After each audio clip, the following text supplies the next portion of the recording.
Y'all, this one is so good. It was such a juicy conversation about light and the soul. Oh, it's so good. So, Felice DiMartino, I heard Felice speaking about her near death experience, and I just really liked her. I loved everything that she had to say, but she exudes light. And, I love to have people who are bright lights in the world on the show. So I went to find her. I've got to find this woman to see if she'll be on the show. And her website is groundedillumination.com. So if you know anything about me, grounded and illumination and awakening the light in your soul, that is what I'm all about. That's exactly what Felice is all about. So we really, we hit it off. We had a great conversation. You got to stay to the end. I'm telling you, it's really good all the way to the end. And Felice not only shares her near death experience and what she learned about that, but we really start talking about the state of the world and consciousness and soul. And there are some tips and practices all the way to the end. The last thing that she shares is a heart math practice to help bring us into coherence between our brain and our heart, and that our body into coherence between our nervous system, so our parasympathetic nervous system and our sympathetic nervous system, to bring regulation and coherence to that. So I hope that you enjoy this episode as much as I enjoyed talking with Felice. And as always, we are so happy that you are here. So happy healing. Felice, I'm so excited to have you on the show. Oh, welcome. Thank you so much. I'm so excited to be here. Feels like it's been, I don't want to say a long time coming, because time is amorphous anyway in reality. And here we are in this now moment. Yay. Yay. Yeah. So of course, I want people to hear about your near-death experience, because that's how I found you. And then I was like, well, this woman is really spectacular. You're doing all these really wonderful things, but you also can channel stuff in, which I love. So we'll see where we go. But why don't we start with, I always think it's fascinating what was happening before people's near-death experiences, right? Yeah, Really absolutely. interesting. And for those of us who haven't had a near-death experience, but we are really interested in the people who have had them, usually our life is a hot mess when we make our way and start going, what is this thing about near-death experiences? And we can glean all this hope and healing from the experiences that you all have had. So, yes, so let's start there. So thank you. What I want to say is that pertains to what you just said is a near-death experience for me, it's a cracking open of sorts. Yes. Metaphorically and literally, right? Like to the body that happens, even though we're having this expansive, blissful experience. And there are some people that don't have great experiences in their near-death experience. However, there's so much learning that they glean from that opens up to the light. That cracking open that occurs exists in each moment when we are having a hard time, or when things do come up in our personal lives. Like I always like to say, you don't need to have a near-death experience to crack open to the lessons and the learnings and the activation of the remembering that happens when we're having a near-death experience. So I wanted to name that. For sure. Thank goodness. Right. Thank goodness. It's like, listen to the wake-up call before the wake-up call, right? Which is what happened for me. That's what happens. Yeah. So you were literally hit by a truck. I was literally hit by a truck. So basically what happened was I had about a year and a half, a couple of years before, went through what I call resiliency boot camp. First I'll say my background is I grew up in a very loving, supportive, nourishing family. There wasn't big T trauma. I think we all have little T trauma that we accumulate. And so when all of the proverbial stuff hit the fan, I was kind of like a deer in the headlights. because I didn't have I hadn't accumulated necessarily those skills. I mean, sure, you accumulate skills throughout life, but life was good, right? And of course, things happened. So what happened for me was that in about 2000, at the end of 2012, in September, I became an empty nester. My second daughter went off to school. About the same time, I found out my partner was having an affair. We lived together. The kids referred to him as their stepdad, like it was a thing. We were a blended family with his daughter too. So there was a deep betrayal, becoming an empty nester. I was skiing and I fell. I needed surgery on my knee. There was a theft in my house and all my jewelry got stolen, like everything, family heirlooms, like every single ounce of stuff, like jewelry that I owned was stolen. There was a fire in my house. So the top floor was gutted and it was uninhabitable. In there, I moved. And then as soon as that was done and the house was put on the market, then there was a flood in the bottom. So the bottom had to be gutted. I got through it with a series of tools, and some worked great, some didn't work great. I mean, there was a lot going on. I took a leave of absence from work, mental health leave of absence from work.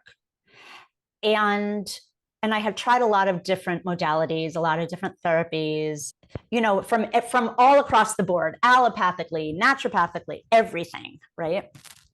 And at some point I had just gotten back on my feet. I returned to work. I mean, all of that resiliency boot camp stuff happened in about a period of about a year and a half.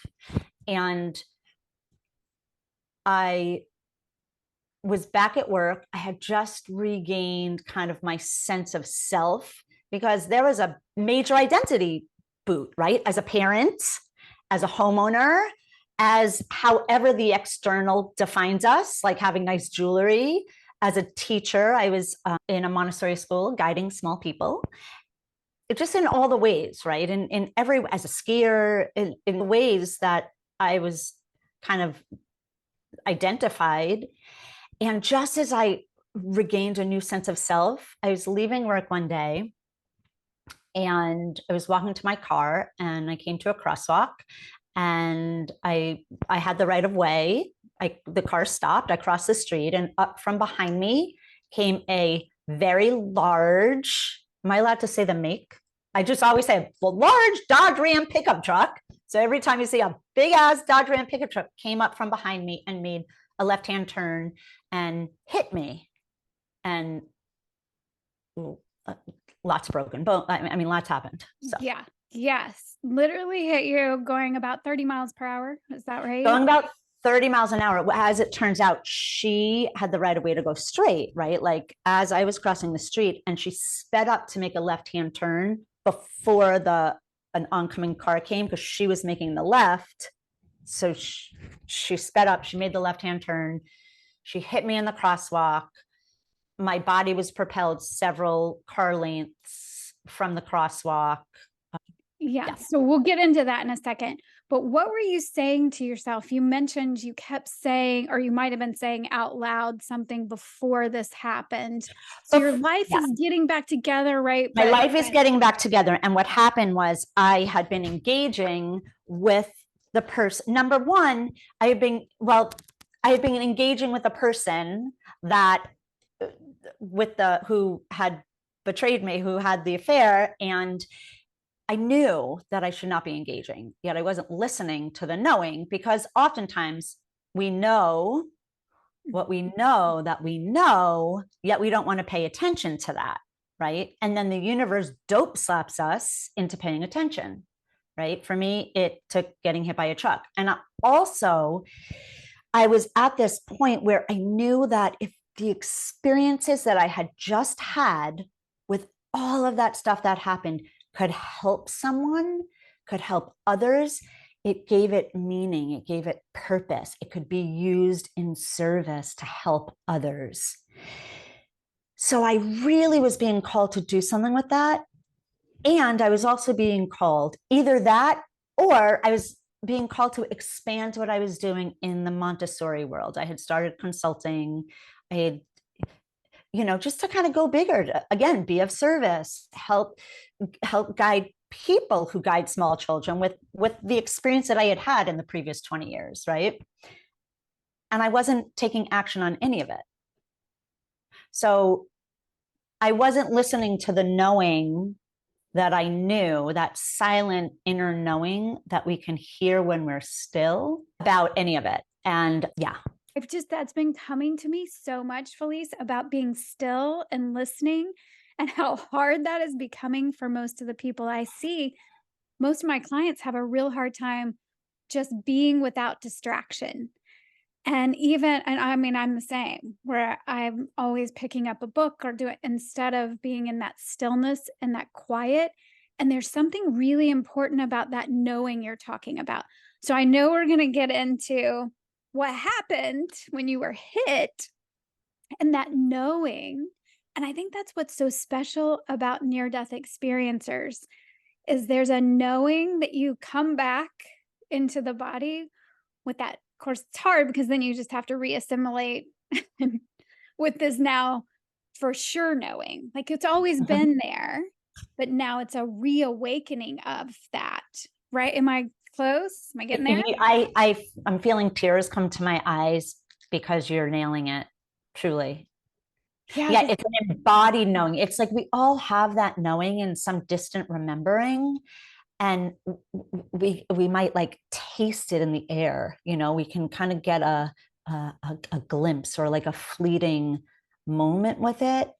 And then to have an embodied, it's funny to say embodied because I was so out of my body when it happened. Yeah. Yet it's like it's activated more fully in every cell and particle and molecule of my body and being. And it also has activated extrasensory awarenesses that we have. We all have them. They lay dormant because we're not practiced at them, right? So it was like being catapulted and activated. Yeah. All at the same time. Yeah. Okay. So you float above your body. I float above my body. Body has been hit on the ground. Yep. And then tell me like what happens. So what happens is I'm up above my body. I'm looking down at the scene. Mm-hmm. I can see, yet not with my eyes, everything that's going on. I'm lying on my right side, completely still. I look like a chalk drawing. There's franticness going on below, but there was a moment where it was also quiet. It's like I could feel the energy of the people below. I don't want to say frantic, the agitation, right? And I heard, again, not with my ear hearing, with another sense, I heard and saw the girl who hit me in hysterics saying that she'd call 911. And I saw this man directing another person, another woman who had stopped to cross the street diagonally to stop the traffic. And there was, at first there was a little disorientation. And then there was an assessing kind of the scene below. Like, was I going to be able to go back in there? So there was an assessing and my body looked intact. And it turns out that in addition to multiple fractures and ended up with staples in my head and, broken pelvis, fractured sacrum, there's a lot going on. There was internal bleeding also. And it was like, as I was bleeding out, as my life force, it felt was diminishing, the form that I was in was being energized. Like it felt like more of me, the real me. I shouldn't say the real me. It's all the real us, right? Because we are both soul and temporarily body. Yeah, we are both. We are in a both end right now. But as kind of that life force was diminishing, there was an energizing of this other space, this consciousness of space that I was in. And the scene below began to fade. And I mean, I can get into the specifics a bit about the nervous system and dorsal vagal and ventral vagal and how my body was shutting down to preserve itself and all of that, right? And I was above the scene, and it felt like it was, there was a spotlight on what was going on below, yet there was a sense of being able to sense in all directions, very expansive, although there was that spotlight below. And I felt myself floating higher and higher. And I'm aiming to give words to an experience that is beyond language. And the scene below began to fade. And then I was in complete blackness, like the blackest black that you can imagine times a bazillion, that was expansive in all directions of time and space. And it was like an illuminated blackness. Mm-hmm. There was light in the blackness, even though it was black. And I was floating, and it was pure peace and pure calm and pure timelessness. And it was simply being. There was no, it simply was. And at some point, I became aware, it felt like I was in a cocoon, and I sensed that there were other presences in kind of cocoons. It felt like it was a waiting place of sorts. That's what started to emerge, that's a sense of that. Mm-hmm. And as soon as, I call it like energy packets, as soon as a thought, we use the word thought, but like an energy packet kind of came ahead, there was a wondering, and the wondering was a simple worrying. Like there was no fear or no worry, no anxiety. There was no ego. There was simply being. It was more like, is this it? Or where am I? There was some kind of a question, a wondering that arose. And immediately I was in another place entirely. So like that was met. There was no, for me, that feels like where the seed of the law of attraction comes from, right? Like you have an experience or a thought or a something that doesn't have any density or restriction, and boom, there it is. So I was in another place, and I don't have a sense of whether I traveled or it emerged. I simply was there, and there was an effulgence of this white, bright light. Again, like the most bright, without hurting your eyes, the brightest, whitest light energy. It was like this crystalline. It was like this pure diamond energy. And I knew that this presence that was other than my own, yet that I was also a part of, was there in support, was there to guide, was there to answer questions, was there to show me, was there to share information, and was totally for me in that moment and my awareness and my consciousness. And it felt as though there was a being that was separate than myself that I was also merged with, that was communicating telepathically. And it didn't really have form. There was a sense, though, of it being huge, larger than large. And it's like if you put your forehead to another person's forehead and you instantly could see and know and understand everything about their life up to that point, and all of the different implications and what was behind everything. It was clear in an instant. And I was gained a lot of understandings about what was happening in my life on earth at the time when I was out. Mm-hmm. And at some point, there was an urgency that started to build to get back into the body, because I knew that I was going back. I knew that I was going back, and there was a sense of urgency to get back. And I remember in that, and I don't know whether that urgency came because I like had to get back or else I wasn't going to be able to go back, or whether it was I remember being so like, I was excited to take what I had learned and this experience back with me. And I remember assuring myself in that state and this presence that I would remember all that was shared and shown and imparted to me. And I heard, when you go back, it's time to live big. And when I asked, I said, who is this? Or who are you? There was again, a wondering. And I heard, I am you. Like it was, and then I was with my higher self that was in communion with this presence.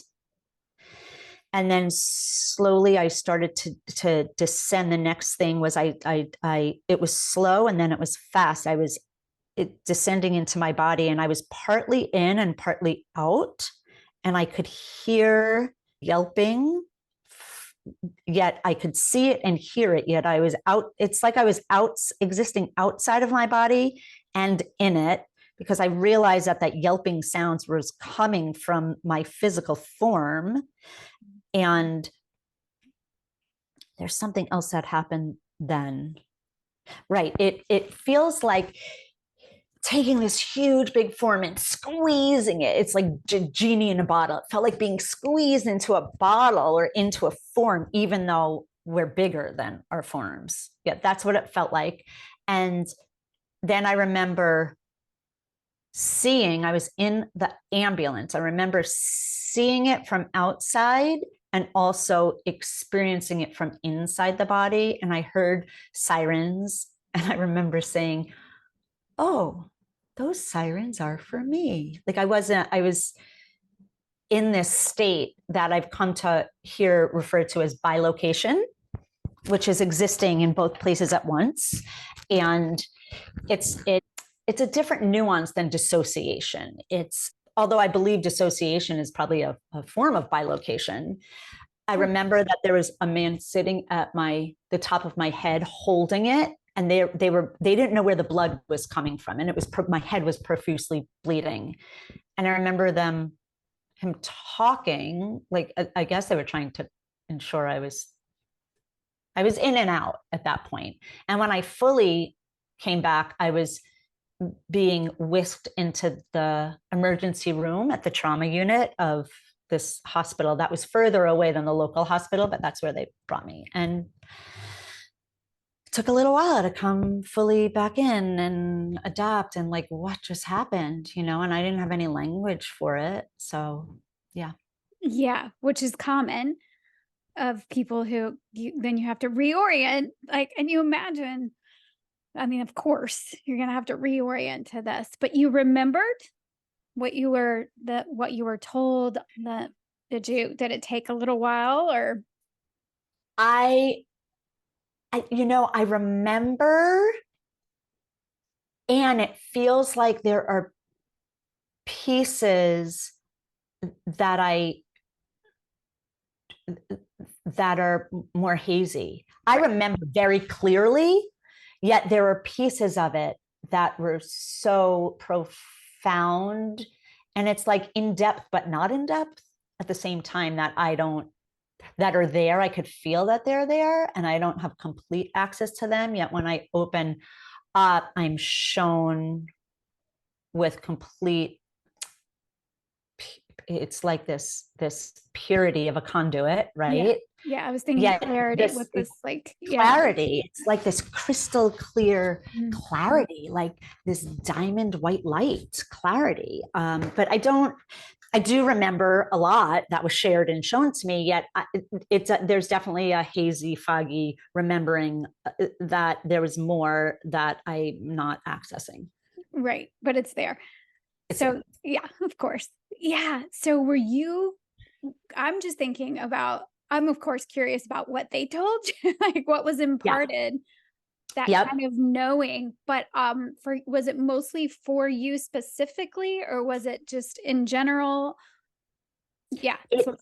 So it felt like at that moment they were showing or this presence was showing, I was being shown in particular for what was happening in my life at the time, yet that pertains to everyone.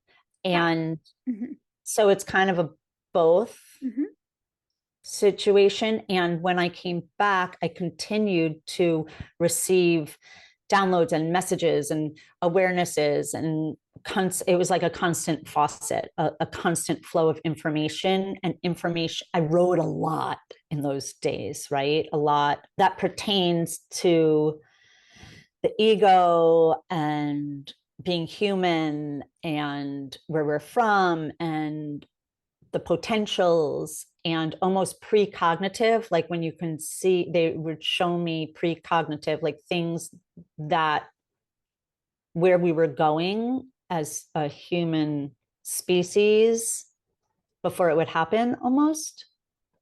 So it's a lot to, it's like, I remember I wrote in this language, and this was in 2015 and 2016 in the summer. I remember writing in this language as I was hearing it, and there was no word for light language at the time, right? Or like this other, and they showed me Akasha, and I think maybe I had sort of heard of the Akashic records. I don't even know, but I didn't really know. So then I looked it up when I said, who is this? Or where is this coming from? And they showed me, and then I heard the word Akasha, and then I looked it up, and then I heard other things. So I would hear things and then look them up, and I'd be like, yep, that makes sense, or sense. I mean, the mind wants to make sense of everything. Of course, the mind's, trying desperately to keep us alive by making a story. Yeah. So really incredible. And your life has just been incredible, it seems, since.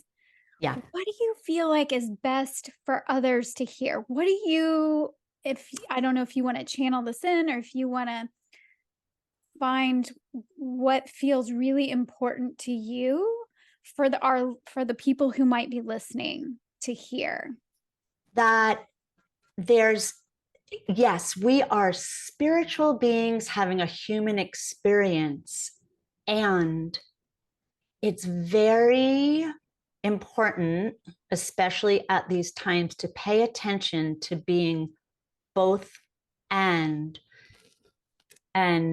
pay attention to any spiritual bypass that occurs. So spiritually bypassing would be it's interesting because it's what I used to do almost before the accident.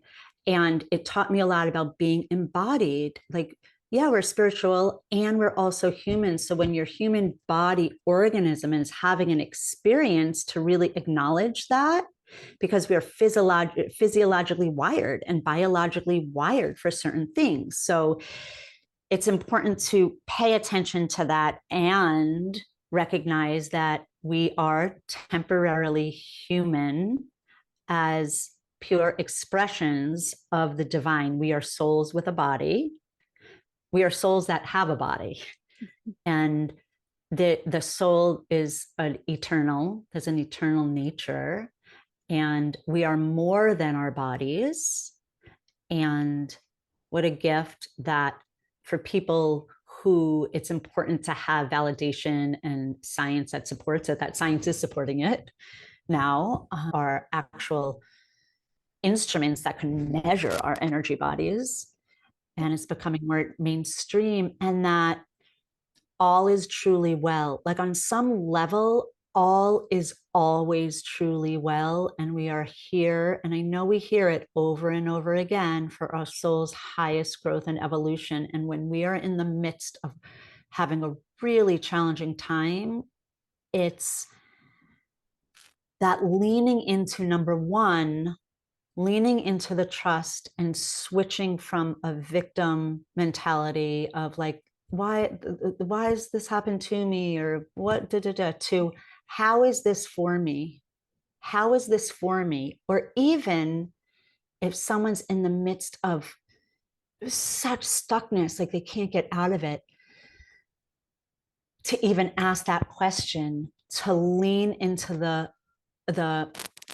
the knowing that is buried within us, deep within us. And the more we practice this, the more we cultivate this remembrance that this is for me. I can't see how. I can't even consider that question right now because I can't see a way out of this. Yet the little glimmer of knowing that this is indeed for our growth and evolution, and will need to lead to the next thing and lead to the next thing and lead to the next thing. And in the midst of it, it's hard to see.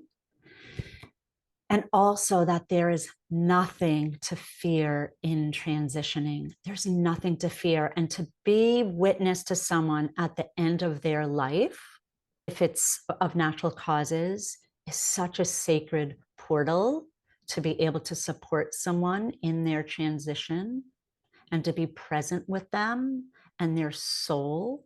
And when things happen, because we are human beings, we do have free will, choice. If something happens that's sudden, right? To lean into the trust and the distant remembering that we go on, because everyone has that knowing and that remembering somewhere inside of them. It's just not in the conscious mind yet. It's in there because that's our experience on a cellular level. Yeah. Well, I teared up for part of that. Just I think the trust piece is sometimes quite challenging when you're going through rough stuff. Yeah. And so that has always been my Achilles heel, is that trust. I've been working with trust consciously for decades now. And I think, because I really feel like the opposite of anxiety, the more I work with people on stress and chronic anxiety, I feel like the opposite is trust. So yes, like this deep knowing, like a clarity, a grounded, clear, but it really is about trust, trusting your place and that you are here for, like, absolutely. Here, go ahead. I'll stop. It sounds like you've got something to No, go say. ahead. I'm taking a deep breath because I'm riding on, our words have such vibration and frequency. It's really important. So I was riding on the vibration of your words because it's how we talk to ourselves, right? It's like that leaning into the trust of oneself and trusting in one's inner knowing and cultivating the muscle and the confidence to listen. Because oftentimes we have a nudge, and for various reasons, and brain wirings and primal brain and stories and meaning making and all of that, we don't listen to what we know. And we forsake ourselves for the sake of others, or for the sake of how is it going to appear, or this is what I'm supposed to do, or rather than really trusting in our inner guidance system, and everyone has it. Yeah, everyone has it. And I think the place where I sometimes struggle, like as soon as I get back, before I get back, because I'm always asking, like, what is up with the role of evil? Like, why do we have to have bad things happen to good people? Why do we have to continue to have war and all of this fighting and discord and all of the shit that happens in our world? I trust that there is something bigger. I do trust that we, from what I can understand, what I think now is that we actually chose to come here, and that it is our life. We're here to raise the right vibration of the planet, but also for our own soul's growth, right? Yes. So what in the world? Why is it that we have to have these bad things that happen in our world? It's interesting because, again, you can't spiritual bypass and say, oh, well, all is well, because guess what? It doesn't feel like all is well when there's horrendous things happening in the world, right? And here we are, like two white women that are in privileged positions having this conversation, and there are really great things happening where, like, for example, the UN has a program, just as an aside, that goes into these war-torn countries and brings meditation and mindfulness and to people on the ground, working on the ground. And the more awareness and awakening that's happening on our planet, it feels like the louder, the more denser energies are getting, because there's a threat, right? Because there's more light. And everyone, in answer to that question, it's my understanding, everyone is at a different place in their own soul's evolution and growth. And some people will say, it's the highest evolved souls that come to the world to spread evil, that they took on that karma and they took on that role. That's what I've heard. People say that, right? Something that I was shown really big in my experience about when you go back, it's time to live big, why we don't live big. Yeah. What keeps us small and how to move through that. All of that was like transmitted very clearly. And we have free will and choice as human beings, right? With anytime you have, an ego. And what was shown is that, when you are walking the world with a certain awareness and vibrational frequency, and a lot of us who are empathic you can acknowledge the essence of who someone truly is, because every single one of us has a divine spark of light inside of us. Even people who do horrendous things on the planet, we all have that spark. It's just buried deep. Whether we access that spark or not, that's the journey, right? And you can acknowledge the essence of who someone truly is and pay attention to who they're being. So that's where boundaries come into place, right? So it's again, we're in both. We're in the both end, and that's the law of polarity, a hermetic principle, the law of polarity. And at the center is this 0 point. And it's amazing to me to see how much light and how much awareness and how much awakening is happening on the planet. Like, it's becoming so much more widespread. Things that used to be considered out there and woo and da-da-da and DDD is now part of the mainstream narrative. That's true. Yeah, there's a lot more light. And I feel like we started talking before we were recording about the light and how I have become very attracted to natural light and what light is doing, and the light outside of us influencing the light inside of us. And I feel like that has something to do with why people are playing so small and how it's time to live big, is that this light inside of you. And I think I was even dreaming about this, and I was saying to whoever I was talking to, like, your light, you are light. We are light. You have literally, literally, we are light. Yeah. You have got to crack that open and let that out. Like, the world needs you to do that. And the reason that we play so small, I think, has part of we're a little screwed up in our ways of living indoors, afraid of light. Like, we're all in sunglasses. Literally, we're blocking the light. And then our inside is responding to the screwed up light that we're the indoor light and all of the stuff that we're on. So that's my thinking. I mean, the whole concept of light, and the whole embodied experience of light, and the whole reactivation of the light in our very DNA and in our cells and particles and molecules, and the light as energy. We are homo luminous, beings of light, truly.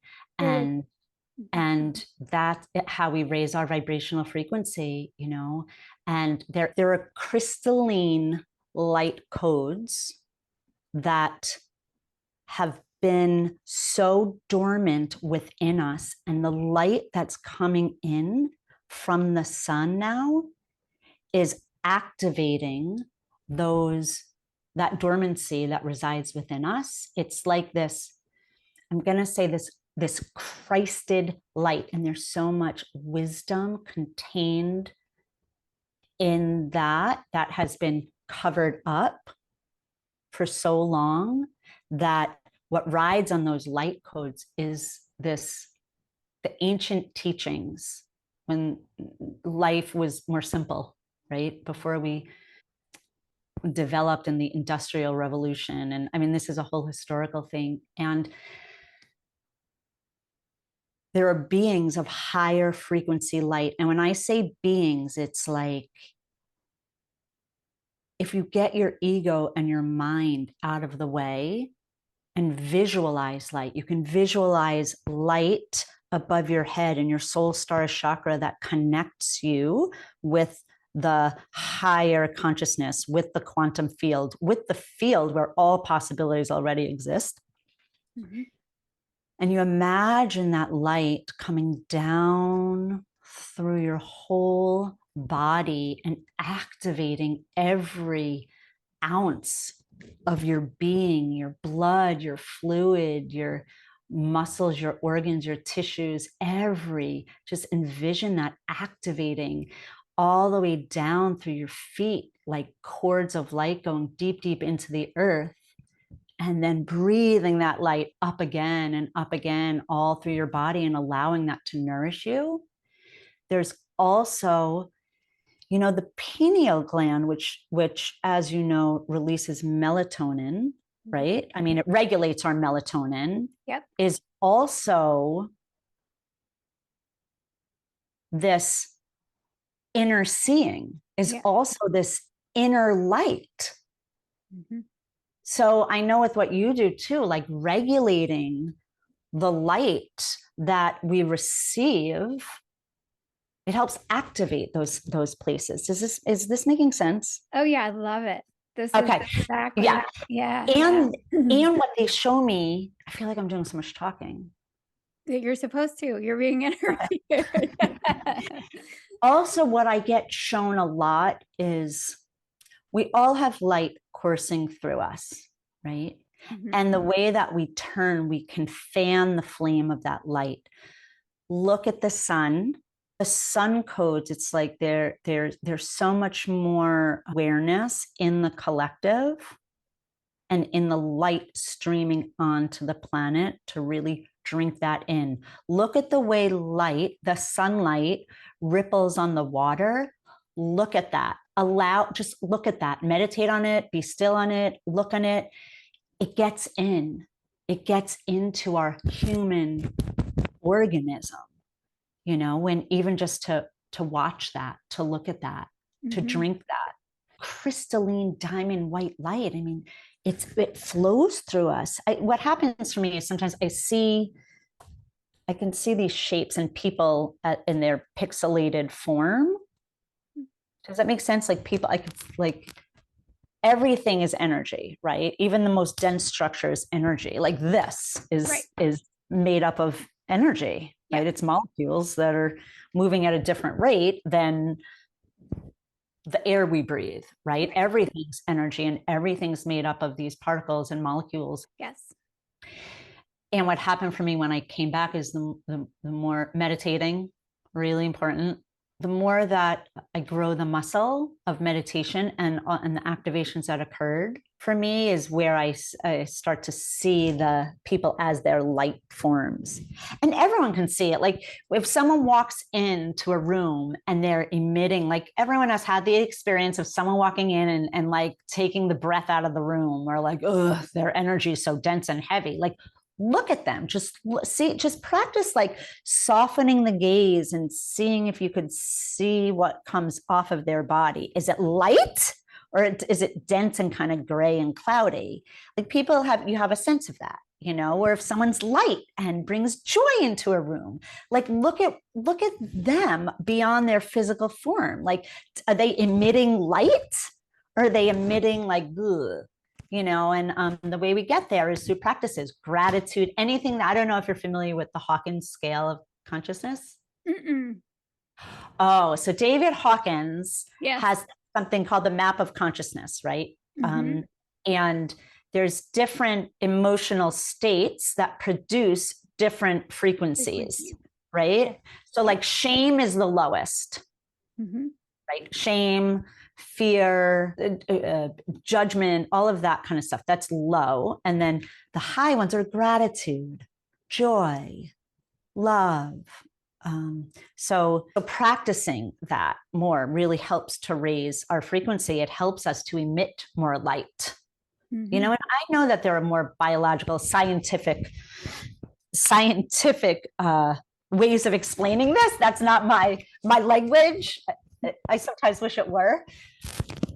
So, yeah. I like this language. You speak my language. Oh, yay. Even, yeah. I like the science, but I love, because you can feel it. I can feel it. And I'm glad that you brought that up too, that we can shift if we're the yucky, gray, we're walking around with the dark cloud over our head and everybody can feel it. We can shift. Like the light is in you.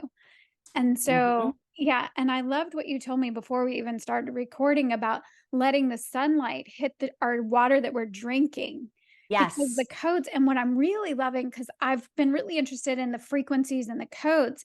What I'm hearing from you is like, we're getting even more than just the information on which neurotransmitters to make and which hormones to make. We're actually getting historical, like ancient wisdom is coming through the light, people. Yes. Like, do not deny yourself this light that's inside of you and outside of you.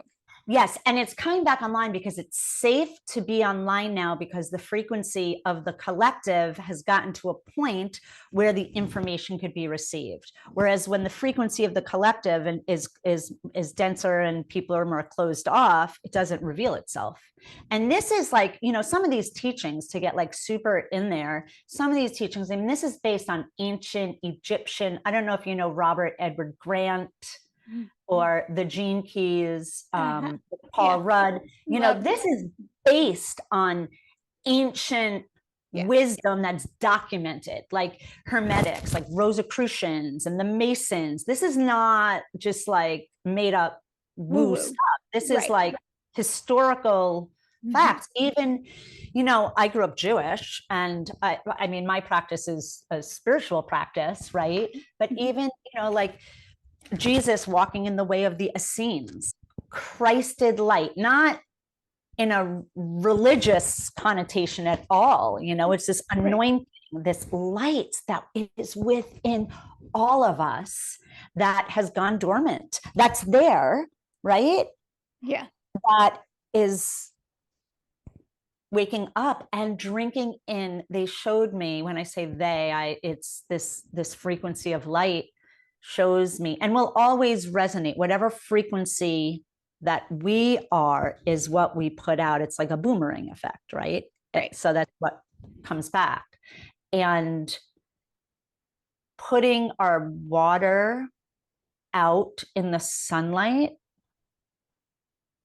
and also if an extra boost is having intention. Intention is a very potent practice. Being intentional in our thoughts, intentional in the way we speak about ourselves, to ourselves, about others, to others. Are we engaging in gossip or judgment? Like, that's low vibrational frequency, right? Are we around that? How does that feel? Like, pay attention to your body, because your body will tell you.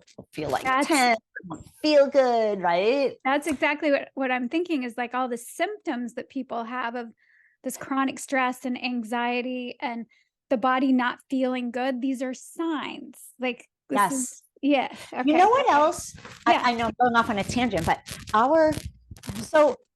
in my training, or the training that I received, it's like, so we have this primal brain, right? That's wired for safety and belonging, right? Yep. Literally, right? Yep. So we have, and anytime our fear, our either acknowledgement, approval and validation, love and being loved, safety and being safe, and abandonment and being abandoned. And anytime any one of those feels threatened, we go into this trigger response. And that's why it comes back to that, why we play small, why we don't play big, right? When any one of those things, when we feel like that's a threat, or when any of that is triggered, like it could be a threat, and then we go, zoop, right? So the more we can open up to these, I mean, sure, it takes rewiring of the brain too, right? I mean, it's a both end. And the more we can open up and allow this light and allow this remembering, it's a remembering, and allow ourselves to become activated. It's like plugging into a power source to receive this juice. Yeah. It gives us a bit more courage to show up as our authentic selves. Yeah. Oh, I love that. I could talk to you for days, but I know we're running out of time. So I was just I know. going to ask you, is there Probably anything else that we missed that you really wanted to share, or, what nourishes your soul? Because you're somebody who just gives, and you're a bright light in this world. So Service. You're here to be of service. And it feels very important to also lean into self-care and to acknowledge exactly where you are is exactly where you are. And there's no right or wrong or good or bad. It's all, we are in a constant state of becoming and growing and learning. And we put so much pressure on ourselves, and there's so much doing. It's like the practice of being in being, getting our feet on the earth, on the sand, on the ground, really grounding is really important. Grounding in a natural, natural substance, whether that's sand, water, the earth, and practicing being in being and being in doing, because there's a lot of doing without being in presence. And to watch our thoughts and to choose better feeling thoughts, and to pay attention to the body, and that we could ride the breath into returning to the heart when we get so in our heads. And one more thing I want to leave you with is there's a heart math practice that brings our body into brain into coherence, so that if we are feeling frazzled or triggered, or we go from 0 to 110 for whatever reason, it brings us into a state of more neutrality and balance with the sympathetic and the parasympathetic nervous system, so that we can access clearer thinking, which is, if you take a breath in to the count of 5 and out to a count of 5 through the nose and out the nose, into a count of 5, out to a count of 5, into a count of 5, out to a count of 5, and leave a little pause at the top, at the bottom. If you do that 5 times, it's 1 minute of coherent breathing, and studies show that it brings your nervous system back into a coherent state. So yeah. Nice. Yeah, I love that you ended with a practice, the heart math practice. Yeah. Thank you so much. I have loved every second of this, and I'm so glad that we finally got to connect. And this Likewise. And also, there's nothing to fear. There's really nothing to fear. It's all in our minds. There's nothing to fear. Actually, that's a whole nother conversation, because that could be triggering. So I'm not even going to go there. Well, So you'll have to come back. We'll have to do part 2. Oh, thank you so much, Kelli. You're such a light in the world. Such a gift. Such a gift. Thank you. You're welcome.